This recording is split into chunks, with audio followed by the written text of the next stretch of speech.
Halo semuanya dan selamat datang di Global Eye. Terima kasih banyak sudah bergabung bersama kami. Saya Emily Francis dan setiap minggu kita akan membahas secara mendalam tentang apa yang sedang terjadi di dunia tempat kita tinggal. Dan berikut adalah sorotan utama kami dan apa saja yang akan kita bahas. Di Belfast, ribuan orang berkumpul untuk unjuk rasa menentang rasisme setelah terjadinya kekerasan terhadap imigran di seluruh ibu kota Irlandia Utara. Pekan lalu dipicu oleh penikaman seorang pria Irlandia oleh seorang imigran asal Sudan.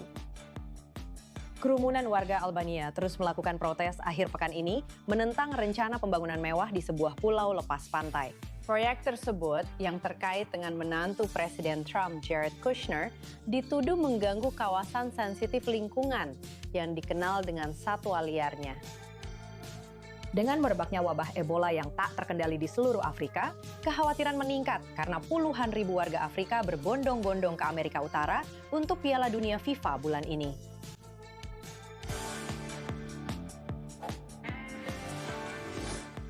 Kementerian Pertahanan Inggris mengatakan pasukan Inggris mencegat kapal tanker minyak yang dikenai sanksi oleh Inggris di Selat Inggris. Dituduh sebagai bagian dari armada bayangan Rusia, operasi besar selama 6 jam ini didukung oleh pesawat, helikopter, dan kapal angkatan laut, serta disebut juga didukung oleh Prancis. Kementerian Luar Negeri juga mengatakan ini adalah operasi pertama yang dipimpin Inggris seperti ini, dengan mengatakan, kutip, kapal tersebut Smertos dinaiki oleh Komando Marinir Kerajaan dan petugas penegak hukum yang terlatih khusus dari Badan Kejahatan Nasional. Meskipun Rusia telah berusaha sekuat tenaga untuk menghindari sanksi dan terus mendanai perang biadabnya dengan Ukraina. Sekali lagi, itu adalah kutipan. Perdana Menteri Inggris menambahkan, kutip, satu pukulan lagi bagi Rusia dan mengingatkan mereka yang mendukung perang Putin di Ukraina, bahwa mereka tidak bisa bersembunyi. Selain itu, Ukraina merespons dengan menyambut baik pencegatan tersebut sebagai kutip pukulan terhadap mesin perang Kremlin. Serangan udara mengimpin militer Amerika Serikat menewaskan pemimpin geng Venezuela, Tren de Aragua. Presiden Trump menulis di media sosial, kutip, atas kebijakan dan arahan saya, Komando Selatan Amerika Serikat melakukan serangan kinetik yang cepat dan mematikan untuk berhasil mengeksekusi Niño Guerrero. Dan Anda juga bisa melihat rekaman yang tadi Anda lihat di layar dan ini adalah foto dirinya. Presiden Trump memang merilis video sebuah bangunan hijau dan gudang di dekatnya yang diledakkan dengan puing-puing beterbangan ke udara. Pihak berwenang Venezuela mengatakan mereka ikut serta dalam operasi gabungan pada awal tahun 2026 dengan pasukan Amerika melakukan misi dramatis semalam untuk menangkap Presiden Venezuela saat itu, Nicolas Maduro, menuduhnya bersekongkol dengan geng tersebut. Dia sekarang berada di penjara di New York dan proses pra-persidangan saat ini masih berlangsung. Mereka meneriakan, turunkan itu. Puluhan karyawan Kennedy Center yang sudah lama berdiri di Washington mulai menurunkan nama Presiden Trump yang terpasang di institusi budaya terkenal itu.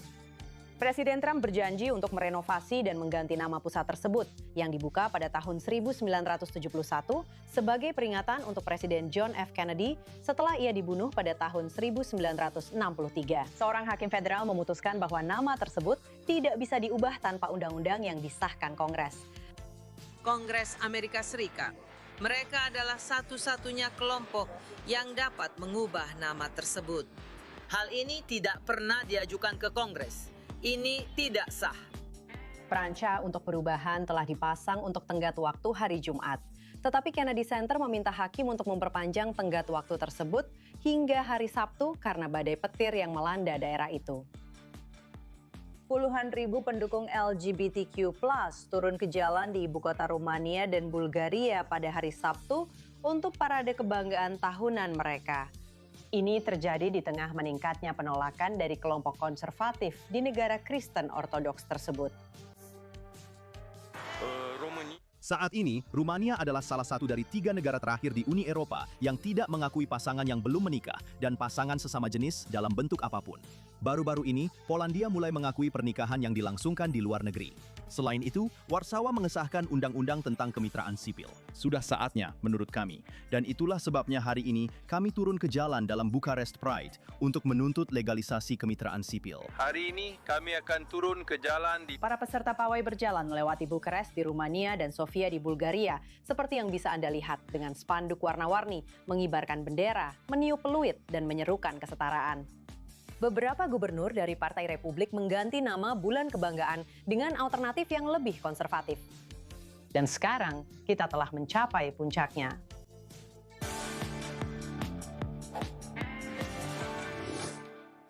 Setelah insiden penusukan di Belfast yang kami ceritakan di awal acara, kebijakan imigrasi kembali menjadi sorotan dunia. Protes memang pecah minggu lalu menentang imigrasi, dan minggu ini aksi tandingan diadakan untuk mendukung para migran. Bergabung bersama kami untuk debat malam ini di Belfast, Jamie Bryson dari Unionist Voice Policy Studies di London, dan jurnalis independen Rebecca Gregg. Dan di studio bersama kami di sini adalah koresponden senior I24 News English, Owen Alterman. Selamat malam untuk kalian semua. Tapi sebelum kita mulai debat kita, mari kita lihat latar belakangnya dulu. Belfast telah menjadi titik panas terbaru dalam perdebatan imigrasi di Inggris. Apa yang dimulai sebagai serangan dengan pisau dan penangkapan seorang pria Sudan atas tuduhan percobaan pembunuhan dengan cepat berubah menjadi beberapa malam kerusuhan anti-imigrasi. Rumah, mobil, dan bisnis yang terkait dengan komunitas minoritas dan migran menjadi sasaran. Polisi diserang dan keluarga-keluarga terpaksa meninggalkan rumah mereka. Tapi ini bukan lagi sekedar cerita Belfast saja. Kekerasan ini telah menyebar ke dalam perdebatan yang jauh lebih luas di Inggris, mengenai perbatasan, suaka, kejahatan, dan peran kelompok sayap kanan ekstrim di dunia maya. Di kota-kota, mulai dari Glasgow hingga Liverpool dan Brighton, para pemunjuk rasa anti-imigrasi dan demonstran anti-rasisme saling berhadapan, menunjukkan betapa cepatnya kemarahan lokal bisa berubah menjadi konfrontasi nasional. Bagi para pengkritik pemerintah, kerusuhan ini mencerminkan kegagalan dalam pengendalian imigrasi dan kepercayaan publik. Bagi yang lain, ini adalah peringatan bahwa kasus-kasus kejahatan yang terpisah dimanfaatkan untuk menyerang seluruh komunitas. Dan di Belfast, sebuah kota dengan sejarah panjang perpecahan, ketakutannya sekarang adalah bahwa imigrasi telah menjadi garis perpecahan yang baru. Jadi pertanyaannya, apakah kebijakan imigrasi yang gagal menjadi akar dari kerusuhan baru-baru ini? Dan sekarang kita masuk ke debat kita. Debat. Selamat datang kembali kepada para tamu kita. Dan pertanyaan pertama, kalian masing-masing punya waktu 30 detik untuk menjawab. Kita akan menjawab secara berurutan. Dan pertama, kita akan mulai dengan Jamie. Tapi pertanyaannya, apakah kerusuhan baru-baru ini benar-benar terkait dengan serangan penikaman terakhir? Ataukah ini bagian dari perpecahan yang jauh lebih dalam di Inggris terkait kebijakan imigrasi? Silakan Jamie. Saya pikir jawabannya ya untuk keduanya. Keduanya bisa terjadi secara bersamaan.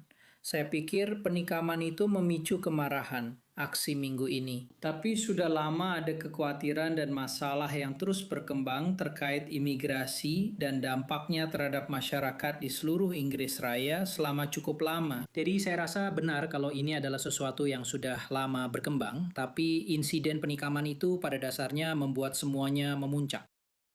Baiklah, sekarang giliranmu Rebecca. Apa pendapatmu? Maksudku, aku setuju. Selalu dibutuhkan sebuah pemicu. Dan jelas, inilah pemicunya. Tapi ini tidak akan menjadi pemicu jika masalahnya tidak sebesar ini.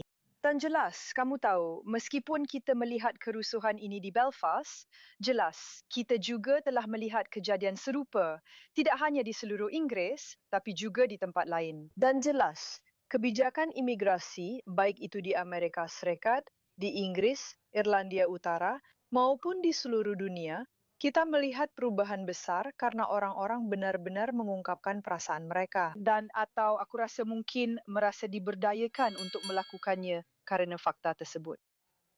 Sekarang ada Trump. 30 detiknya habis Rebecca, tapi tentu saja kamu akan mendapat kesempatan lagi. Sekarang kita punya Owen Alterman di sini dengan penilaiannya, Owen. Ini terkait dengan isu yang lebih luas, Emily. Setidaknya begitulah kelihatannya dari jauh. Ini terkait dengan isu yang lebih luas. Mungkin juga terkait dengan politik unik Irlandia Utara. Dan tapi kita tahu dari pengalaman kita di Israel, yang mulai kita pelajari juga dari pengalaman di Amerika Serikat, bahwa begitu kita menutup perbatasan, maka masalahnya menjadi jauh lebih mudah untuk diselesaikan. Setidaknya untuk mereka yang sudah berada di dalam. Oke, jadi sekarang kita punya peluang yang lebih luas tanpa batasan waktu untuk merespons. Tapi pertanyaannya, apakah ini perdebatan publik yang sah ataukah ini cara untuk menakut-nakuti komunitas minoritas? Kita melihat gelombang seperti ini di seluruh dunia. Apakah kamu ingin menjawab duluan, Jamie, untuk yang satu ini?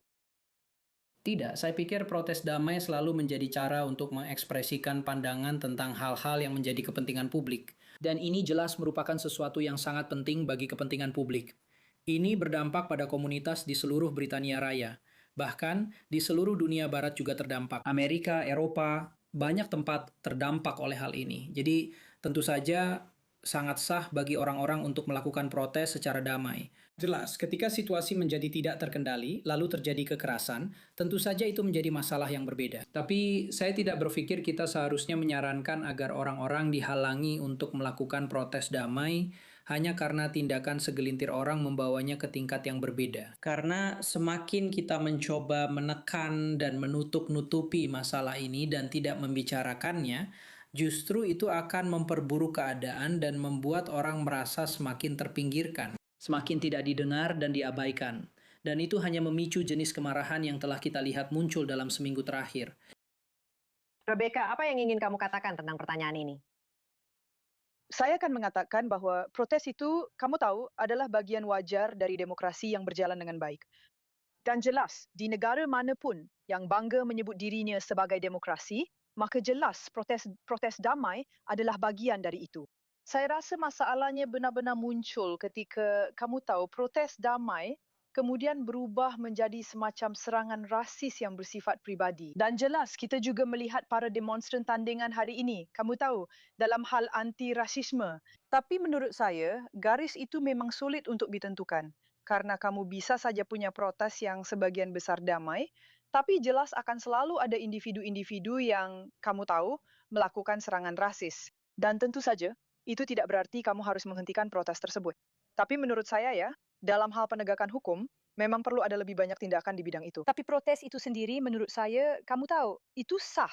Maksud saya, orang-orang ingin bisa menyampaikan keluhan mereka. Dan jika kamu memberitahu orang-orang bahwa mereka tidak boleh melakukan protes, maka sebenarnya kamu tahu seberapa demokratis kamu bisa mengklaim dirimu. Ya, tentu saja. Dan kemudian perasaan itu hanya terpendam di dalam, tanpa kemampuan untuk mengekspresikan diri. Dan apa yang ingin kamu katakan? Aku tahu, kamu juga pernah berada di Irlandia Utara. Ya, aku memang tidak punya pengalaman sebanyak tamu-tamu kita, Emily. Tapi aku pernah ke sana musim panas lalu. Rasanya sangat sedih melihat ini. Tempat yang sangat rumit. Dan itu membuat masalah-masalah ini jadi semakin menyakitkan dan semakin sulit untuk diselesaikan. Tapi jangan lupa, lagi-lagi, dari luar tampaknya bentuk protes yang paling efektif, Emily, adalah suara. Suara protes. Dan bukan hanya memilih, tapi juga memberitahu lembaga survei bagaimana kamu berencana memilih. Dan publik Inggris telah menyuarakan pendapat mereka dengan jelas dalam hal dukungan yang didapatkan Partai Reformasi Nigel Farage yang diperkirakan akan memenangkan pemilu juga berdasarkan kinerjanya dalam pemilihan lokal baru-baru ini di sebagian besar wilayah Inggris. Dan bahkan kenaikan meskipun dalam tingkat yang lebih kecil dari Partai Restore Britain milik Tommy Robinson yang omong-omong saya wawancarai saat kunjungannya ke sini di Israel musim gugur lalu. Jadi, publik Inggris pada dasarnya telah menyuarakan pendapat mereka dengan lantang dan jelas. Pemerintahan Keir Starmer sedang merespon sampai tingkat tertentu. Tetapi, saya rasa tidak diragukan lagi bahwa ke depannya kebijakan-kebijakan akan jauh lebih ambisius dalam menangani masalah imigrasi. Dan kembali ke apa yang saya katakan sebelumnya, menurut saya dari pengalaman di Israel dan juga semakin terlihat di Amerika Serikat, fokus seharusnya adalah menutup perbatasan daripada mengambil keputusan yang jauh lebih sulit dan jauh lebih sulit untuk diterapkan terhadap mereka yang sudah ada di sana. Begitu Anda menutup perbatasan, itu memberikan rasa percaya diri kepada publik bahwa masalahnya sudah terkendali dan sedang dalam proses untuk diselesaikan. Bisa dimengerti, di Belfast, seperti yang kita tahu, kontroversi dan perpecahan bukan hal baru. Sudah menjadi bagian dari sejarah panjangnya di wilayah tersebut. Tapi apakah ini hanya wajah baru dari jenis perpecahan dan kemarahan yang sama yang kini muncul dalam bentuk isu imigrasi? Syami, Lalu kami akan ikut campur jika ada yang lain. perdebatan yang sangat sopan. Bukan, ini adalah isu baru.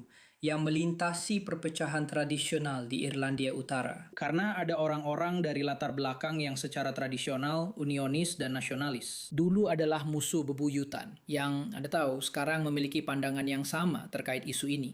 Jadi tidak, ini adalah sesuatu yang baru, dan saya pikir ini adalah sesuatu yang baru yang berdampak di seluruh dunia. Dan lihat, ketika Anda memiliki komunitas, terutama komunitas kelas pekerja, atau komunitas yang kurang beruntung secara sosial, yang seluruh identitas dan hidupnya adalah tentang, Anda tahu, tradisi sosial, kohesi, generasi keluarga mereka, itulah identitas mereka, itulah jati diri mereka. Ini tidak seperti orang kelas menengah dan atas yang bisa dengan mudah, Anda tahu, secara sosial berpindah ke tempat pekerjaan terbaik.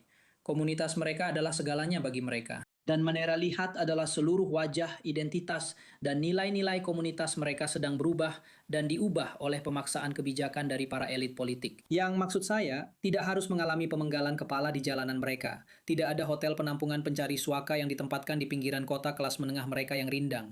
Dan justru, komunitas kelas pekerja dan yang kurang beruntunglah yang harus menghadapi konsekuensi dari semua ini. Seperti yang telah kita lihat dengan sangat jelas, kurang dari seminggu yang lalu di Irlandia Utara.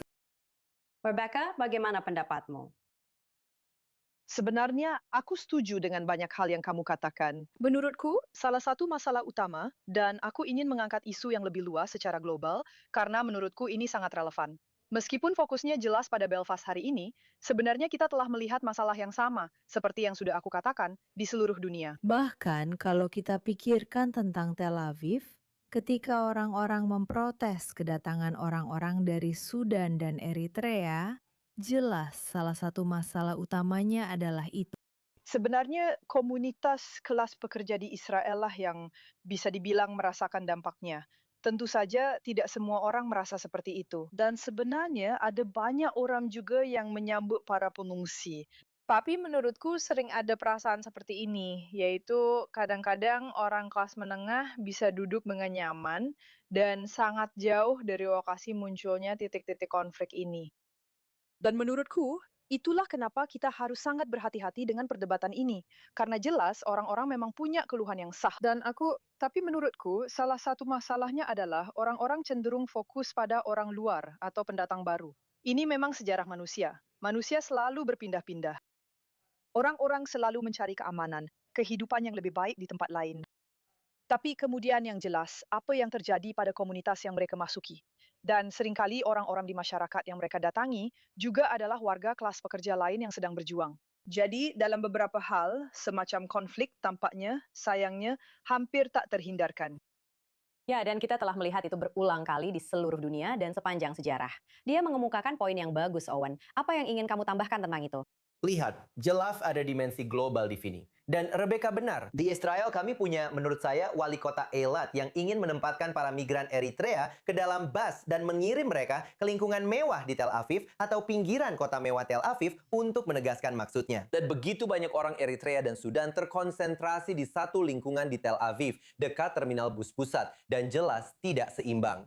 Tapi dari luar, memang tampak ada unsur-unsur tertentu di sini yang berkaitan dengan Irlandia Utara. Lihat, banyak liputan media yang berfokus pada spekulasi, atau bahkan lebih dari sekedar spekulasi, bahwa milisi loyalis, milisi protestan jika Anda mau, di Irlandia Utara berpotensi terlibat dalam mendorong terjadinya protes dan kerusuhan. Atau hanya berdiri di samping ketika mereka sebenarnya bisa turun tangan dan menghentikannya. Dan melakukan itu sebagai cara untuk menunjukkan kepada pihak berwenang bahwa mereka masih punya pengaruh, bahwa mereka bisa dimanfaatkan, bahwa mereka mendapat lebih banyak pengakuan dari polisi daripada yang sudah mereka miliki. Dan ini menunjukkan bagaimana hal-hal spesifik di Irlandia Utara berperan dalam hal ini. Dan juga diskusi di media Inggris tentang area perjalanan bersama dengan Irlandia yang sudah ada selama lebih dari 1 abad menjadi bagian penting dari kehidupan di Irlandia dan di Inggris. Emily, sesuatu yang menjaga perdamaian di Irlandia Utara dan bisa menyebabkan, semoga tidak terjadi, potensi pecahnya kembali perang. Di sana, setidaknya jika dilihat dari luar, jika perbatasan diberlakukan kembali, tapi tuduhan bahwa karena penyerang ini masuk lewat perbatasan itu,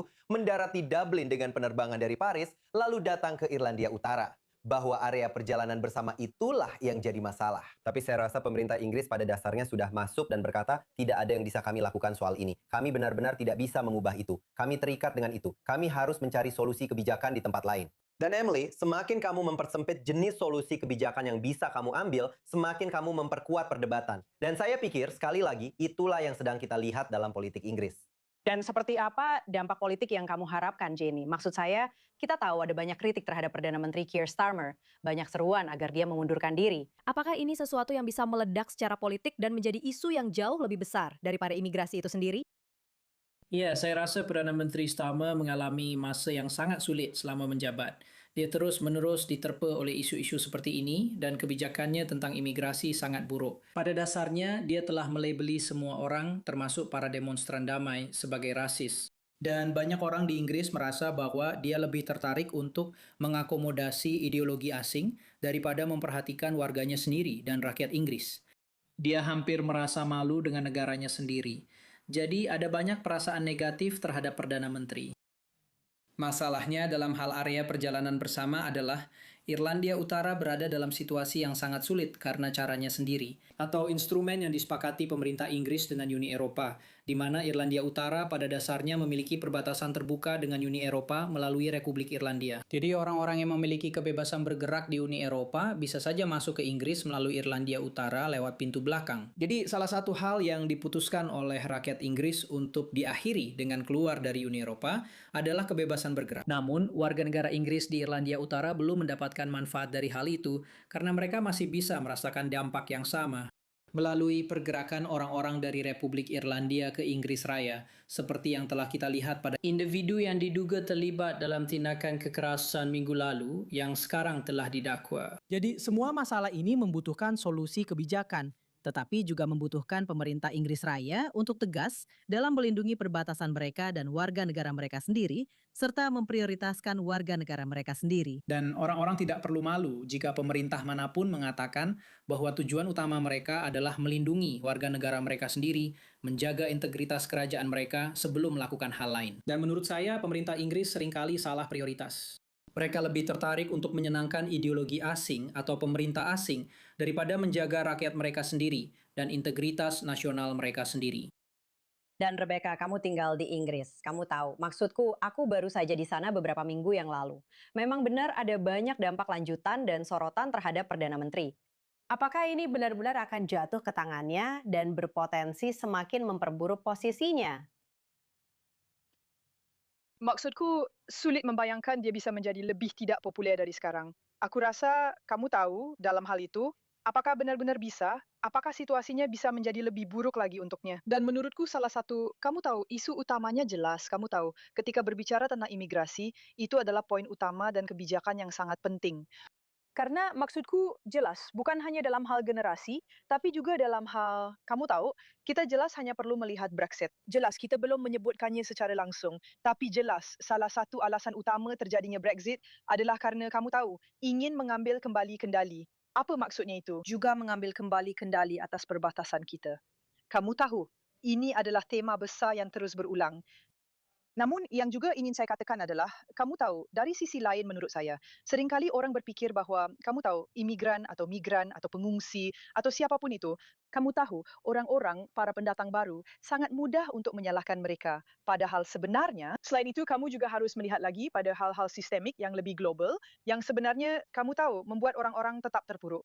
Apakah itu dalam hal, kamu tahu, biaya hidup, apakah itu, kamu tahu, dalam hal semacam krisis ekonomi, dan mudah saja, kamu tahu, untuk menyalahkan orang yang datang daripada sesuatu yang lebih tidak jelas seperti, kamu tahu, rantai pasokan global yang kamu tahu jauh lebih tidak nyata dan juga jauh lebih sulit untuk dihadapi. Ya, dan juga tentu saja kita tahu tentang dampak dari, kamu tahu, pembunuhan di Inggris, yang juga menarik banyak perhatian. Tapi dari sudut pandangmu, Owen, sebagai orang Amerika, di mana posisi Amerika Serikat dalam hal ini? Kita tahu bahwa Vance dan bahkan Elon Musk sangat kritis dan suka mengungkapkan pendapat mereka secara terbuka ketika berbicara tentang imigrasi di negara lain, meskipun Vance sendiri bersikap isolasionis. Lihat, Elon Musk, Emily, punya banyak cara senilai triliunan dolar untuk menyampaikan pendapatnya, dan dia memang memanfaatkannya. Kita sudah melihatnya. Itu bagian dari perdebatan, itu bagian dari diskursus. Tapi ini bukan hanya soal apa yang disuarakan Elon Musk. Ini juga soal adanya dukungan terhadap pandangannya di Inggris. Lihat, siap atau tidak, perubahan akan datang ke sistem imigrasi di Inggris. Angkanya sangat timpang, opini publik sangat kuat dan bersemangat.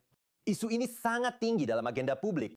Sistem dua partai di Inggris sudah begitu kosong, sehingga tampaknya memang tak terhindarkan akan ada perubahan yang benar-benar signifikan yang akan datang. Sekali lagi, entah itu ke area perjalanan bersama, entah bagaimana, atau menarik diri dari Pengadilan Hak Asasi Manusia Eropa yang telah diajukan sebagai bahan diskusi. Yang berpotensi memiliki dampak yang sangat luas di luar masalah imigrasi, tetapi bisa saja diputuskan karena dampaknya, dan Inggris bisa lebih mudah menutup perbatasannya. Yang seperti yang baru saja kita dengar dari Rebecca, pada akhirnya tidak menyentuh akar penyebab imigrasi, tetapi benar-benar menghentikan para imigran secara fisik yang bisa berdampak besar. Belum lagi mengambil posisi yang lebih ekstrim dari kelompok sayap kanan di Inggris untuk sekedar mendeportasi semua orang, seperti yang telah kita lihat di Amerika Serikat. Emily, kembali ke hal itu, betapa sulit dan tidak realistisnya hal tersebut, dan seberapa besar hal itu bisa menimbulkan reaksi balik tersendiri dalam opini publik. Jadi masyarakat Inggris yang akan menyelesaikan masalah ini. Tetapi para politisi Inggris, menurut saya, di seluruh spektrum politik, memahami bahwa tindakan terkait hal ini akan segera diambil, baik oleh mereka sendiri maupun oleh orang-orang yang akan menyingkirkan mereka dari jabatan. Nah, seperti yang kamu sebutkan, dengan semua penggerebekan ICE dan semua polarisasi yang terjadi di Amerika Serikat, mari kita bicara tentang kepolisian. Bagaimana polisi bisa menangani situasi-situasi seperti ini?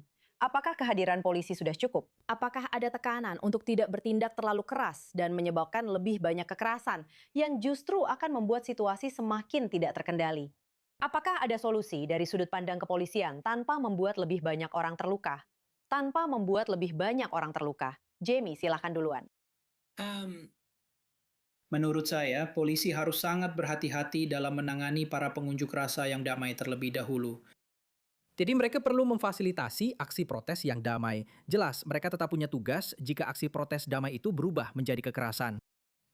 Jadi itu satu hal. Tapi dalam hal kebijakan imigrasi yang tegas, dalam hal memulangkan imigran ilegal, dan dalam hal menunjukkan kepada masyarakat bahwa pemerintah akan bersikap tegas dan menegakkan hukum, serta memiliki kebijakan imigrasi yang tegas dan kuat, itu jelas merupakan sesuatu yang bisa membantu mengurangi ketegangan dan membuat orang melihat hal itu. Lihat, pemerintah sedang mengambil langkah-langkah untuk menanggapi semua ini dengan serius. Tapi, Anda tahu, saya tidak berpikir bahwa solusi penegakan hukum untuk semua ini pada akhirnya adalah tujuan utamanya. Harus ada solusi kebijakan dan politik, serta kemauan politik untuk mengatasinya. Baiklah, terima kasih kepada kalian semua atas debat yang sangat-sangat menarik ini. Sayangnya waktu kita sudah habis, tapi saya pribadi banyak belajar. Jadi terima kasih semuanya. Jamie Bryson, Rebecca Gregg, dan koresponden senior I24 News English, Owen Alterman. Dan jangan kemana-mana, kami akan segera kembali setelah ini.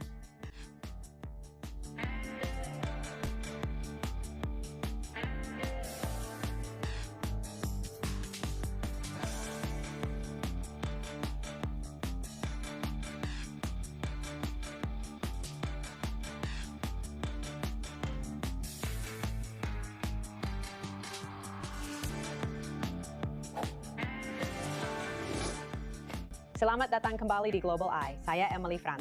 Berikut berita-berita terbaru dari seluruh dunia.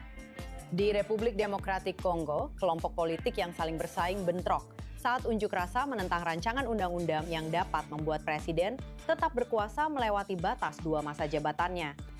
Dalam salah satu demonstrasi nasional yang sedang berlangsung, pihak oposisi, koalisi C64, turun ke parlemen dan bentrok dengan aktivis pro-pemerintah, sehingga polisi harus membubarkan kerusuhan dengan gas air mata. Lihat ke belakang. Kami tidak akan menyerah pada rasa takut atau intimidasi. Kami akan berbaris. Kami akan berada di samping gedung itu. Dan apapun yang terjadi, Presiden tidak bisa mengutak-atik konstitusi kita. Konfrontasi terjadi saat negara ini menghadapi berbagai krisis, termasuk wabah Ebola terbaru dan eskalasi konflik puluhan tahun dengan M23 yang didukung Rwanda. Presiden berusia 62 tahun itu baru-baru ini menyatakan bahwa ia akan setuju untuk memimpin negara yang dilanda konflik itu untuk masa jabatan ketiga, kutipannya, jika rakyat menginginkannya. Dan setelah referendum tentang reformasi konstitusi pada hari Sabtu, jenazah Putri H dari Thailand dibawa ke Istana Agung sehari setelah pengumuman kematiannya. Putri tertua Raja Thailand telah koma sejak Desember 2022 setelah dokter mengatakan ia kehilangan kesadaran akibat kondisi jantung. Pernyataan dari istana mengatakan bahwa ia meninggal pada hari Kamis lalu setelah kondisinya memburuk akibat infeksi, kolitis, tekanan darah rendah, aritmia, dan gangguan pembekuan darah. Istana akan mengadakan pemakaman kerajaan untuknya. Dan pemerintah Thailand diperkirakan akan menetapkan masa berkabung nasional. Elon Musk, orang terkaya kedua di dunia, semakin melambung tinggi. SpaceX mengumpulkan rekor 75 miliar dolar dalam penawaran umum perdana di Nasdaq pada hari Kamis lalu. Pada saat penutupan pasar hari Jumat, sahamnya melonjak hampir 20% menjadi 161 dolar per lembar, sehingga nilai perusahaan mencapai 2,1 triliun. Dan dengan Musk memegang saham mayoritas senilai sekitar 866 miliar dolar. Bersama dengan Tesla dan aset-aset lainnya, kekayaan bersihnya kini melebihi 1,1 triliun dolar. Pada saat ini benar-benar terjadi, pada saat saham benar-benar mulai diperdagangkan pada hari Jumat. 1 triliun, kata yang aneh dan lucu. Kita harus terus menciptakan kata-kata baru untuk semua nol yang terus kita tambahkan setelah angka-angka. Dan kamu tahu, selamat untuk Elon Musk karena menjadi triliuner pertama di dunia. Dan sementara para pengagum melihat gaya tanpa filter Elon Musk sebagai bagian dari daya tarik dan pesonanya. Para kritikus menuduhnya menggunakan kekuasaan bak oligark, menimbulkan kekhawatiran tentang tata kelola di perusahaannya, dan keberatan terhadap intervensi politiknya yang semakin berpihak. Jadi, apakah SpaceX siap untuk terus melesat naik dalam jangka panjang? Itu masih menjadi pertanyaannya. Ya, ini bukan hobi favorit Amerika seperti bisbol, bola basket, sepak bola, dan sebagainya. Sebaliknya, acara olahraga profesional pertama yang pernah diadakan dan sedang berlangsung di Gedung Putih adalah Ultimate Fighting Championship. Hanya 404.000, yang akan hadir di South Lawn dan itu hanya undangan saja. Namun, sebanyak 85.000 orang akan memadati zona penggemar di dekatnya. Pertunjukan seni bela diri campuran ini kebetulan bertepatan dengan ulang tahun ke-80 Presiden Trump yang jatuh pada hari ini. Kebetulan hari ini juga adalah Hari Bendera. Dan Presiden terus-menerus menyebut UFC sebagai pertunjukan terbesar di dunia. Pertarungan UFC adalah salah satu dari beberapa acara utama yang direncanakan untuk merayakan ulang tahun ke-250 Amerika, termasuk balapan IndyCar independen di sekitar National Mall yang dijadwalkan sekitar tanggal 4 Juli. Dan sekarang mari kita soroti beberapa berita utama dari seluruh dunia yang mungkin Anda lewatkan minggu ini.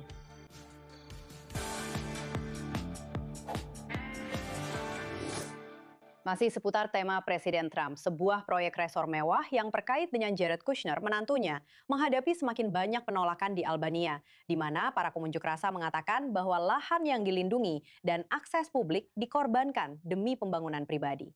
Kami sekarang terhubung secara langsung dari Tirana, Albania bersama Olsi Olsinika, CEO Eko Albania. Terima kasih telah hadir di sini. Terima kasih atas undangannya. Tentu saja. Dengarkan, ini sedang menjadi sorotan utama. Maksud saya, ini adalah resor mewah senilai 1,6 miliar dolar yang akan dibangun di tengah kawasan alam yang menakjubkan secara ekologis. Jelaskan mengapa organisasi Anda sangat peduli dan apa arti hal ini bagi habitat alami. Sebenarnya bukan hanya Ekovilla saja, saya rasa semua sektor masyarakat sipil lingkungan juga ikut serta bisa dibilang dalam perjuangan yang sama untuk hal ini. Karena wilayah yang kita bicarakan ini sebenarnya adalah salah satu dari delta sungai dan muara terakhir yang masih alami di bisa dibilang seluruh kawasan Mediterania. Dan wilayah ini mencerminkan perpaduan hidup dari seluruh kategori kawasan lindung. Meskipun secara keseluruhan masuk kategori 5, yaitu lanskap yang dilindungi, tapi wilayah ini juga memiliki banyak nilai lain dan keanekaragaman hayati. Hanya untuk memberitahu Anda bahwa tepat di tengah wilayah ini, terdapat Taman Nasional Sungai Liar pertama di Eropa, yaitu Sungai Vjosa.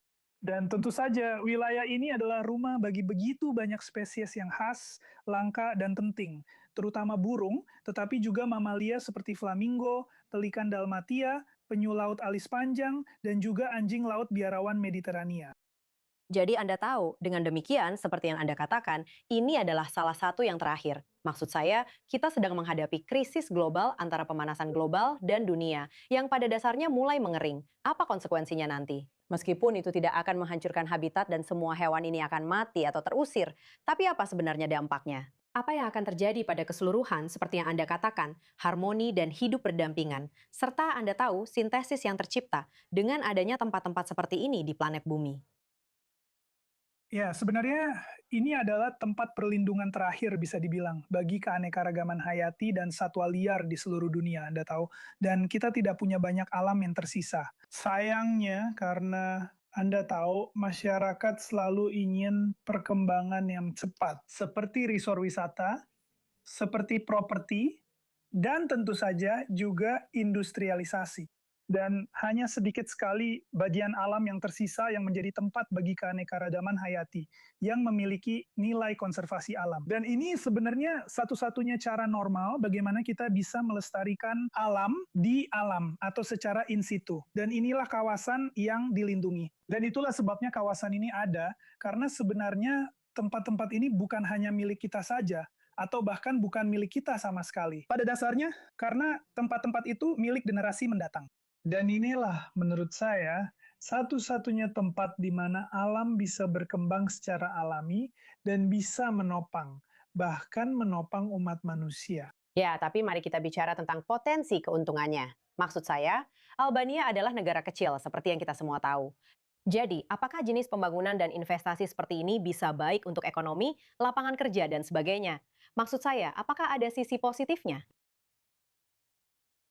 Sebenarnya, hanya untuk memperjelas satu hal sejak awal, tentu saja kami sebagai EcoBand tidak pernah menentang bentuk pembangunan apapun. Dan saya rasa rekan-rekan lainnya juga begitu.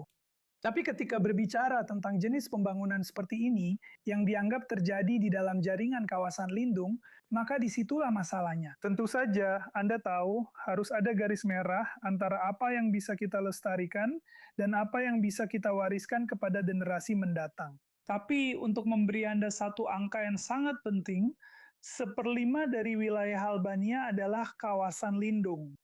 Jadi 80% sisanya berarti terbuka untuk segala jenis pembangunan, tentu saja dengan menghormati lingkungan, katakanlah hukum lingkungan, dan tentu saja karakteristik lingkungan. Jadi singkat cerita, dan argumen saya adalah bahwa kami bukan menentang jenis pembangunannya, tetapi kami menentang lokasi di mana pembangunan itu direncanakan akan dilakukan. Apakah ada tempat atau mungkin ukuran yang lebih kecil yang bisa dibangun tanpa terlalu mempengaruhi habitatnya? Ya, tentu saja ini adalah masalah perencanaan kota yang sangat hati-hati tentang bagaimana, di mana, dan kapan. Anda tahu, untuk membangun pengembangan dan infrastruktur pariwisata yang besar seperti ini, karena di area manapun pasti ada jejak ekologi tertentu. Dan tentu saja dalam pemahaman kami sebenarnya tidak pernah diminta untuk memberikan dan menyediakan alternatif. Karena proses itu sangat tersembunyi dari publik. Sampai protes dimulai di lokasi awalnya. Lalu berpindah ke Tirana. Tapi saya cukup yakin bahwa pasti ada area di mana pengembangan seperti itu juga bisa terjadi di Albania. 80% dari negara ini sangat tersedia untuk proyek-proyek seperti itu. Baiklah, terima kasih banyak Olsinika, sangat dihargai. Terima kasih. Sekarang kita beralih ke Kenya, di mana kemarahan sedang memuncak atas rencana yang didukung AINI Serikat untuk mengarantina pasien Ebola Amerika di tanah Kenya, meskipun negara tersebut belum melaporkan wabahnya sendiri. Kontroversi ini telah memicu protes dan tuduhan bahwa Kenya diminta menanggung risiko kesehatan yang tidak akan diterima oleh Washington di negaranya sendiri. Dan sekarang bersama kita dari Nairobi adalah jurnalis Ruhub Almendor. Terima kasih telah hadir dan berbagi lebih banyak tentang perkembangan cerita ini. Terima kasih, Emily. Saat ini, suasana di Kenya tenang, meskipun tegang. Belum ada demonstrasi baru, namun beberapa hari ke depan. Jadi polisi tidak perlu turun tangan, karena sayangnya 3 orang tewas dalam unjuk rasa tersebut. Tapi masalahnya belum selesai. karena pembangunan pusat Ebola masih terus berjalan meskipun ada perintah pengadilan. Jadi itu memastikan bahwa ketegangan masih belum reda. Jadi apa yang Anda seorang jurnalis, jadi saya tahu Anda bisa benar-benar melihat lebih dekat semua sisi dari cerita ini. Tapi apa sebenarnya alasan utama dari protes-protes ini? Jadi alasan pertama adalah orang-orang takut Ebola akan masuk ke Kenya.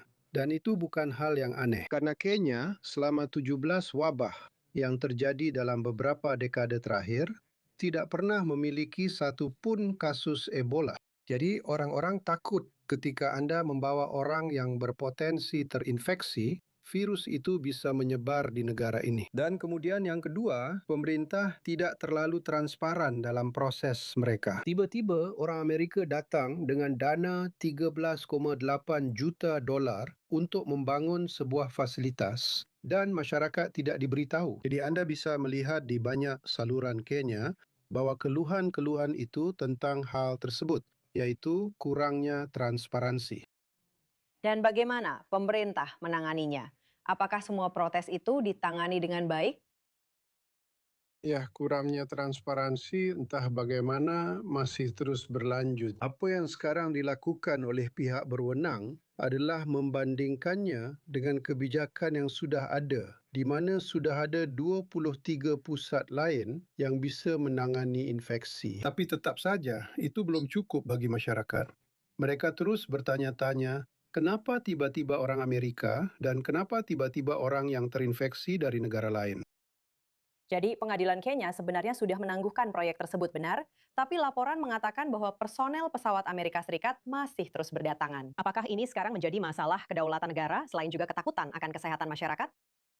Ya, jadi pengadilan sudah mengeluarkan perintah penghentian, tapi perintah penghentian itu tidak dipatuhi. Ditindaklanjuti oleh Kementerian Kesehatan karena mereka melihat konstitusi yang menyatakan bahwa dalam keadaan darurat medis, pihak berwenang berhak untuk melanjutkan tindakan terhadap risiko kesehatan. Dan itulah yang sedang terjadi sekarang. Tapi bagi masyarakat, itu tidak benar-benar menyenangkan. Karena mereka melihat hakim-hakim mereka diabaikan dan pembangunan sedang berlangsung di pangkalan udara terpencil. Jadi sejauh ini tidak ada yang melihat apapun.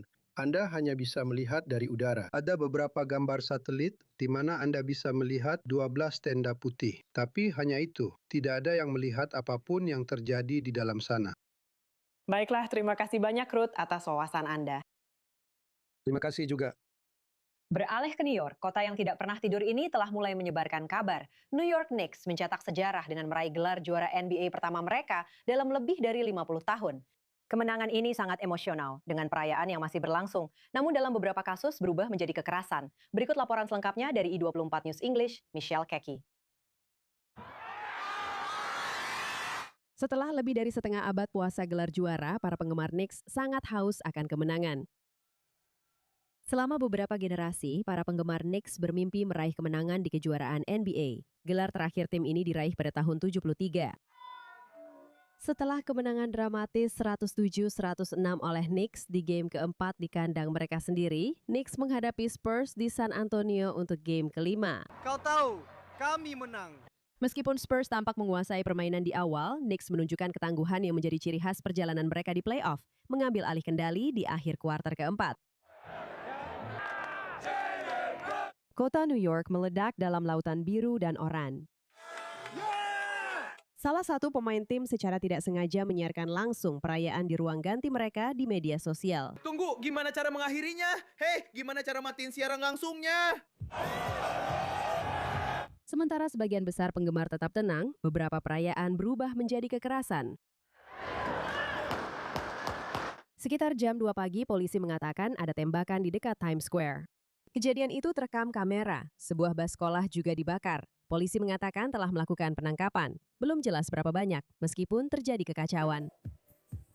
Sebagian besar penggemar Knicks dan warga New York merayakan kemenangan ini sebagai mimpi yang menjadi kenyataan.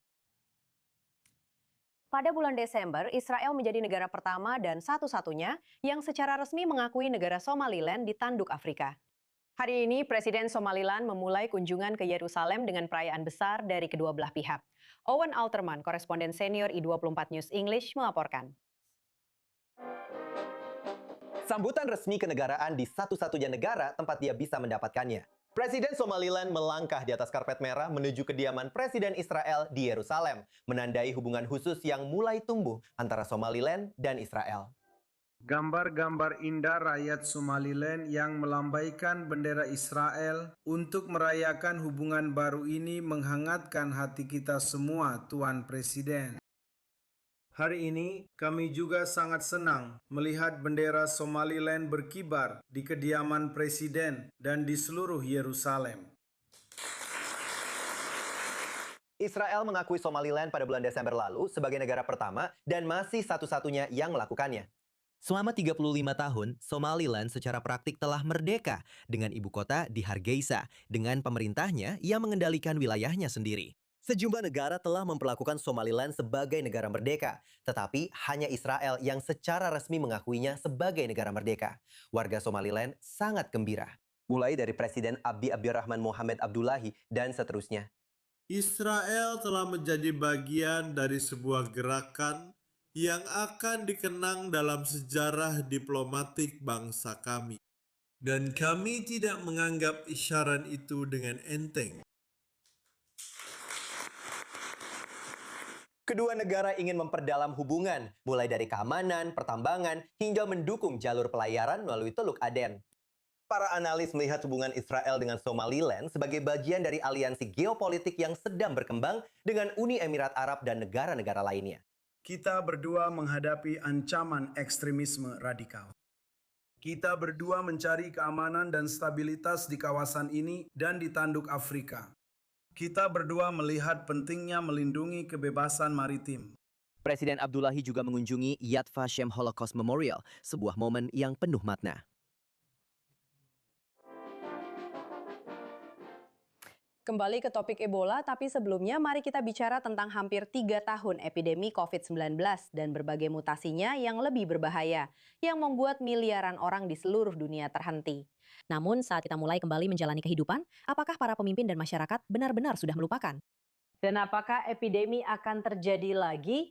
Itu adalah pertanyaan besar. Dan meskipun virus Ebola sedang melanda negara-negara Afrika, tampaknya ribuan mil jauhnya, kenyataan wabah Ebola terasa begitu jauh. Dan virus lain seperti campak, SARS, dan hantavirus bisa saja sudah berada di depan pintu kita, terutama dengan jutaan penggemar berdesakan di stadion pada Piala Dunia FIFA dan tanpa menjaga jarak sosial.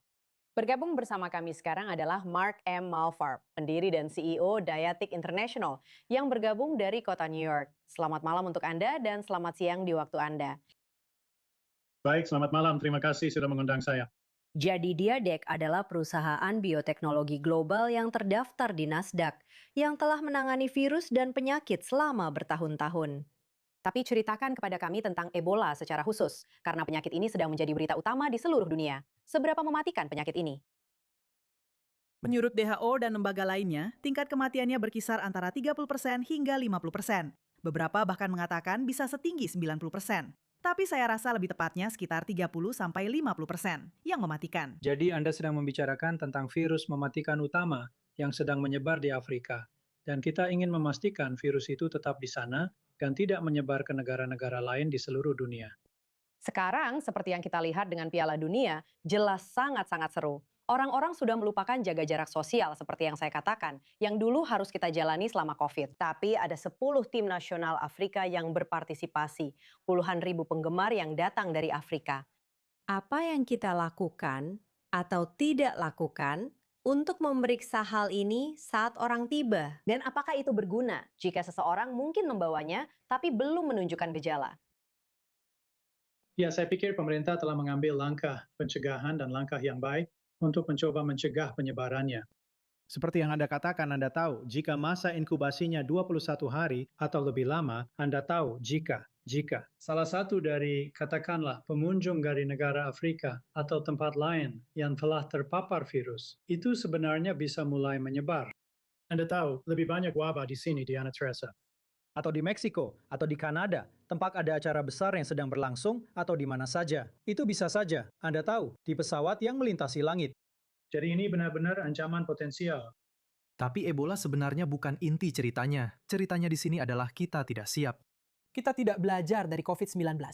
Dan kita bisa membahas itu dan saya bisa jelaskan alasannya. Ya, maksud saya, kamu mengangkat poin yang menarik, yaitu jelas kita semua panik tentang COVID, tapi tingkat kematiannya hanya sekitar 1%. Jadi apa yang sudah kita pelajari atau belum kita pelajari? Dan apakah orang-orang sudah mulai melupakannya padahal seharusnya mereka lebih memperhatikan bahwa kita bisa saja menghadapi wabah lain, meskipun itu bukan Ebola yang tidak menular lewat udara. Kita punya campak dan penyakit lain yang belakangan ini mulai terdengar lagi. Padahal semua orang mengira campak sudah hilang. Jangan lupa juga tentang flu burung yang diperkirakan memiliki tingkat kematian sekitar 30%. Itu sebenarnya sudah menyebar pada sapi, burung, dan hewan lainnya. Jadi menurut saya, kita sudah banyak belajar. Apa yang kita lakukan tentang hal itu adalah sesuatu yang berbeda. Jadi menurut saya, kita benar-benar sudah cukup siap di bidang vaksin. Saya pikir kita bisa membuat miliaran dosis vaksin lebih cepat daripada sebelumnya dan mendistribusikannya. Tapi vaksin itu terlambat ketika wabah datang karena Anda sudah terinfeksi penyakit. Kalau Anda ingat, di awal COVID, ada orang-orang di rumah sakit yang menggunakan alat bantu pernapasan. Yang benar-benar Anda butuhkan adalah antibodi monoklonal atau pengobatan, yang merupakan lini pertahanan pertama. Benar. Dan terus terang, ya. Ya, dan disitulah Diatik berperan. Maksud saya, kamu lagi-lagi sudah berada di garis depan teknologi ini begitu lama. Jelaskan bagaimana cara kerjanya karena ini sangat ilmiah, tapi juga bersifat biologis. Dan kamu menyerang hal-hal ini dari kedua sisi, baik dari sudut pencegahan maupun setelah terinfeksi. Jadi jelaskan bagaimana cara kerjanya pada sisi pencegahan dari potensi krisis ini.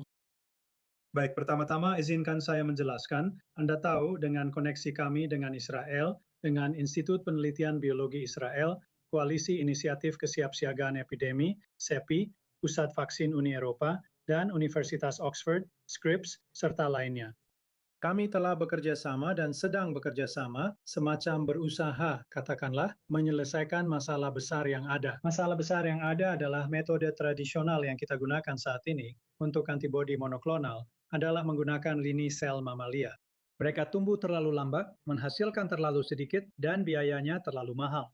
Dan jika Anda ingat, selama COVID, Anda tahu, bahkan rantai pasokan Angkatan Darat Amerika Serikat menyebutkan ini adalah penyakit dengan tingkat kematian 1%. Jika penyakit itu lebih mematikan, kita pasti sudah mengalami bencana besar. Dan disitulah Ebola atau hantavirus menjadi relevan. Jika Anda memiliki penyakit dengan tingkat kematian 30% dan Anda tidak punya cara untuk mengobatinya serta melindungi populasi, kita akan menghadapi flu Spanyol yang jauh lebih parah. Dan teknologi C1 kami adalah jamur berfilamen. Ini adalah organisme mikroba yang tumbuh jauh lebih cepat, sekitar 10 kali lebih cepat daripada sel mamalia. Hasilnya lebih tinggi. Anda bisa menjalankan 3 batch dalam waktu yang dibutuhkan untuk 1 batch. Dan Anda tidak memiliki virus yang harus dihilangkan sebelum produk tersebut dirilis ke publik. Jadi Anda sedang membicarakan sebuah perubahan besar yang benar-benar revolusioner. Dan kami telah bekerja pada hal itu dan membuktikan bahwa dapat mengikat dan menetralkan virus dengan cara yang identik seperti pada sel mamalia tersebut. Dan itu telah dibuktikan dalam sebuah studi hamster, studi primata non-manusia yang dijalankan oleh orang Eropa selama COVID dengan COVID, tetapi juga malaria, RSV, dan 7 atau 8 antibodi lainnya. Jadi teknologinya telah terbukti bisa menetralkan dan mengikat seefektif standar yang ada saat ini. Benar. Tapi sekarang bisa memproduksinya dengan biaya yang jauh lebih murah dan jauh lebih cepat. Wow, dan itu sangat penting. Dan sebelum waktu kita habis, mari kita bahas yang lainnya. Maksudku, kamu tidak bisa memberikan vaksin kepada seseorang setelah mereka terinfeksi. Jadi, jelaskan pekerjaan yang sedang kamu lakukan dan bagaimana ini bisa membantu secara keseluruhan. Jika kamu bisa melakukan lebih banyak uji klinis di Afrika, bahwa teknologi kamu bisa menghentikannya sejak awal, bisa dibilang setelah seseorang terinfeksi. Ya, jadi sekali lagi kami menjalankan uji klinis fase 1 di Afrika. Terus terang saja, ini sebagian dikembangkan oleh Institut Penelitian Biologi Israel, diproduksi di sana di Israel bersama BTG Israel dan Diatik. Dan kami membawa vaksin itu di bawah SAFER, Badan Regulator Afrika Selatan, dan membuktikan keamanan, tolerabilitas, serta efektivitasnya. Tapi vaksin itu, sekali lagi, seperti yang Anda katakan dan saya juga katakan, itu adalah sesuatu untuk mencegah agar tidak terjadi. Tapi begitu sudah terjadi, Anda membutuhkan antibodi monoklonal. Dan sejujurnya, kami telah membuktikan berulang kali bahwa teknologi kami dapat membuat antibodi monoklonal lebih cepat memproduksi lebih banyak dengan biaya lebih rendah, dan merilisnya lebih cepat. Jadi, mereka menetralkan dan mengikat. Dan kalau Anda ingat, bahkan Presiden Trump saat COVID, dia pergi ke Walter Reed dan mendapatkan antibodi. Masalah dengan teknologi antibodi selama COVID adalah teknologinya tidak bisa mengejar. Virusnya bermutasi terlalu cepat, teknologinya terlalu lambat untuk mengejarnya. Dan bahkan jika berhasil, hanya 1 atau 2% dari dunia yang akan mendapatkannya. Jadi ini adalah potensi bencana yang sedang mengintai, dan Ebola sebenarnya hanyalah sebuah peringatan bagi kita. Kamu punya Ebola, kamu punya cacar monyet, dan kamu juga tahu ada hantavirus yang diburu. Jadi kita hanya satu mutasi lagi dari virus yang mematikan. Dan kita harus siap, dan pemerintah di Israel, Amerika Serikat, Eropa harus mengambil langkah dan benar-benar mendukung cara kamu memproduksi. Karena itulah masalah besar yang sedang dihadapi. Benar. Kamu bisa menemukan segalanya dengan AI. Iya. Tapi kamu tidak bisa membuatnya tanpa lini sel untuk memproduksinya dengan cepat dan efisien. Baiklah, terima kasih banyak atas penjelasannya. Kamu membuat semuanya jadi jauh lebih mudah dipahami, karena ini memang biologi yang sangat rumit. Terima kasih banyak Mark M. Farb, pendiri Dyadic International. Dan itu saja untuk edisi Global Eye minggu ini. Terima kasih banyak sudah menonton. Saya Emily Francis dan semoga sisa minggu Anda menyenangkan.